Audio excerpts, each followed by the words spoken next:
So today I want to talk about the AI apocalypse. Well, I'll talk a bit about that and also the large language models, as they're called, ChatGPT, that have generated this fear. So we have ChatGPT, which came in November of 2022, and we also have Google's Bard, which it renamed Gemini. So I'm particularly interested in the astrological signatures around these large language models. ChatGPT, November the 30th, 2022, Sun in Sagittarius. Bard came out properly in March the 21st, 23, new moon in Aries, but then it was renamed Gemini. And that came out on December the 6th, 2023. So that is also a Saggy, yeah, but it's been called Gemini. So I want to look at those two signatures. The first of all, that Pluto was going into Aquarius when ChatGPT first came along and stunned and spooked us. That was the thing. It was like this phenomenon, and it was bang on as Pluto entered Aquarius. I mean, it's like that when Pluto entered Capricorn. We had the financial crash. The establishment, Capricorn, was crumbling. Yeah, our economic security was crumbling.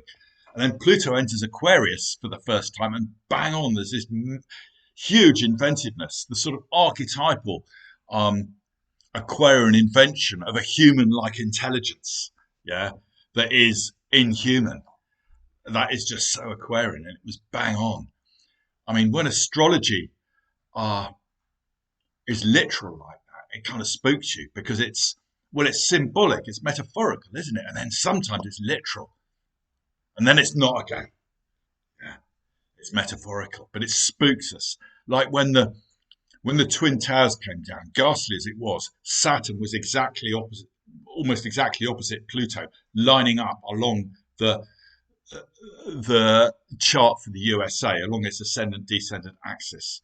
You know, Saturn in Gemini, the twins, the Twin Towers, Pluto, destruction, terrorism in Sagittarius, which is a sign of foreigners and religious fundamentalism. It was like bloody hell, you know. Anyway, so we had this Pluto in Aquarius, and we were stunned. Yeah, well, I was. Yeah, a lot of people were. You could ask it these questions, complex questions, and it would give you a beautiful essay instantly, probably better than you could write yourself. And so it stunned us and awed us and spooked us as well because it was like, well, this isn't just, the intelligence that can do one thing, yeah, like, process an Amazon order for you online, or steer your car for you with a few lights. This is general intelligence. It's starting to become human. It can't be controlled anymore. It has general intelligence. It can dodge and dive. It can do this area, that area. So immediately there was talks about the AI apocalypse. Serious fears about it. It was all over the podcasts. There were hearings in the US government. They dragged in Google to talk about it, and they all said, "Oh yes, we're all terribly scared as well, and we appreciate you. We're with you on this one, etc., etc." Um, it has since died down a bit. Um,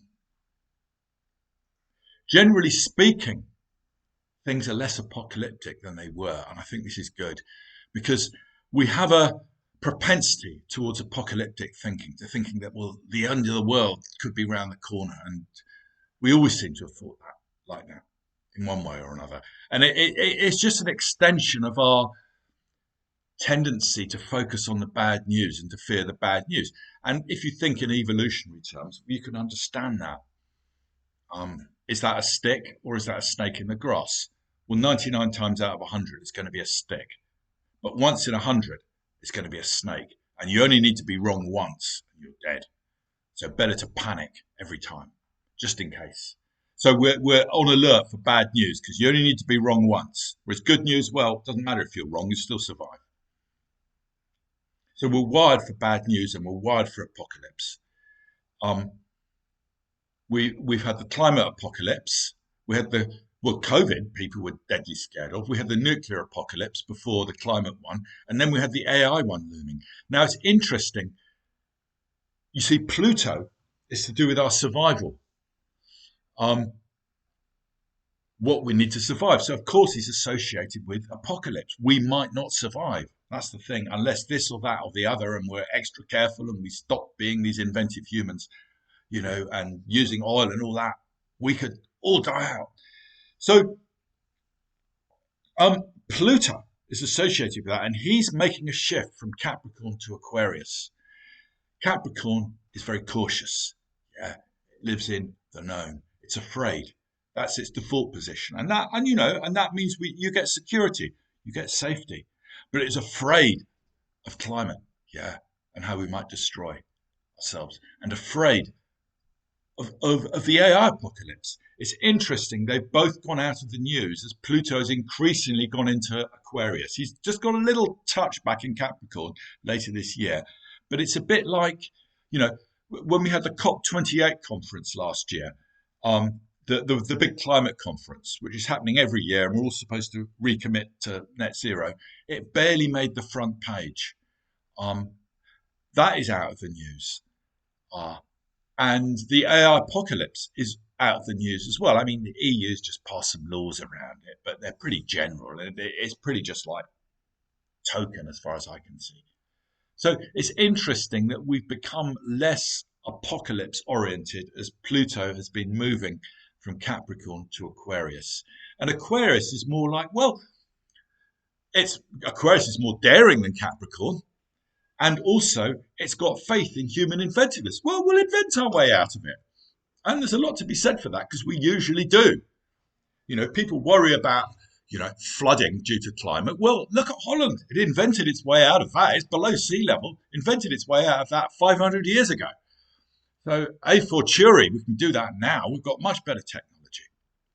So we're moving into a sign where there's maybe less apocalyptic thinking around. But also, I've only got a few minutes left for my TikTok limit. It's not just Pluto and Aquarius with the large language models and the apocalypse and all the rest of it. Also, it's called Gemini. Pay attention. We pay attention when astronomers call a planet after a Greek deity, Gemini. And also, Gemini and ChatGPT came in under the sign of Sagittarius. So it's the Sag-Gemini axis.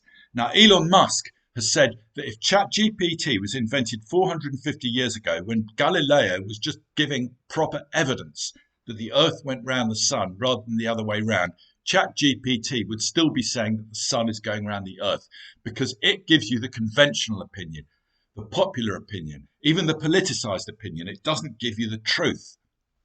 That's one of the big weaknesses of that, which is why Elon Musk is inventing Grok, as he calls it, his own large language model, which he says will be more inclined towards truth. Whatever you think of all of that, he's got an interesting point. Gemini is just information. It's not necessarily the truth at all. It's just opinion. And Sagittarius is more concerned with truth and meaning. So the large language models have come in under the Pluto in moving into the sign of human inventiveness, but also under the sun in Sagittarius. Yeah, the sign of truth and meaning. It raises that issue, and one of them is named Gemini, almost saying we're not that. So it raises that issue, and it's a really interesting issue. And you notice it on, if you ask ChatGPT a question, if you ask it, for instance, what are the positive effects of there being more carbon dioxide? It'll go, well, maybe that in 2 lines, and then give you a whole list of reasons why carbon dioxide is bad. Well, in a way, maybe that's true, but that isn't what you've asked. Yeah, it's coming out with a popular opinion rather than what you've asked, and almost persuading you of the popular opinion just by the sheer weight of evidence. So that is an interesting thing. So I'll leave it with that. These large language models, they're very useful, but they're not trying to tell you the truth. They're trying to give you the conventional wisdom. They are different things, and it's important to be able to distinguish. Okay, bye for now.